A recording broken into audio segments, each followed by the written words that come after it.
Hi everyone, good morning అండి.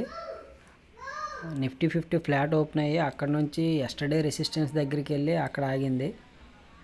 Market పైకి moment ఇస్తుంది అని హోప్స్తో ఎవరో ట్రేడ్ తీసుకోకండి, ప్రీమియం డికే అవుతుంది. 24,350 నుంచి 24,310 మధ్యలో ఆఫ్టర్నూన్ వరకు వెయిట్ చేసిన ఒక గంట వెయిట్ చేసిన తర్వాత బ్రేక్అవుట్ ఇస్తే మంచి మూమెంట్ ఉంటుంది పైకి కూడాను.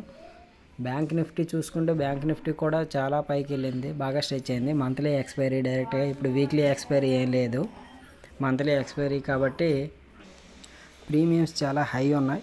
తక్కువ క్వాంటిటీతో మంచి ఎంట్రీ కోసం వెయిట్ చేయండి. పదే పదే ఎంట్రీస్ ఇస్తే ఏం ప్రయోజనం ఏమి ఉండదు. సెన్సెక్స్ చూసుకుంటే సెన్సెక్స్ వీక్లీ ఎక్స్పైరీ ఉంది, అందరికీ తెలిసిందే. సెన్సెక్స్లో మంచి మూమెంట్స్ ఉంటాయి. ఏదైతే లిక్విడిటీ తక్కువైందో సెన్సెక్స్లో ఇప్పుడు ఆ లిక్విడిటీ ఉండొచ్చు. ఏవైతే స్పైక్స్ ఉన్నాయో ఆ స్పైక్స్ రావడం కొద్దిగా ఆగుతాయి. సెన్సెక్స్ ఆప్షన్ ప్రీమియం స్పైక్ చూసి పొరపాటును కూడా ట్రేడ్ చేయకండి. ఆప్షన్ చార్ట్లో స్పైక్ రాకముందు ట్రేడ్ తీసుకుంటే తీసుకోగలరేమో, కానీ స్పైక్ చూసి ట్రేడ్ చేస్తే మాత్రం ఆప్షన్ బయర్కి చాలా గట్టి దెబ్బలు తగులుతాయి. ప్రస్తుతానికి ఇంతే, బాయ్.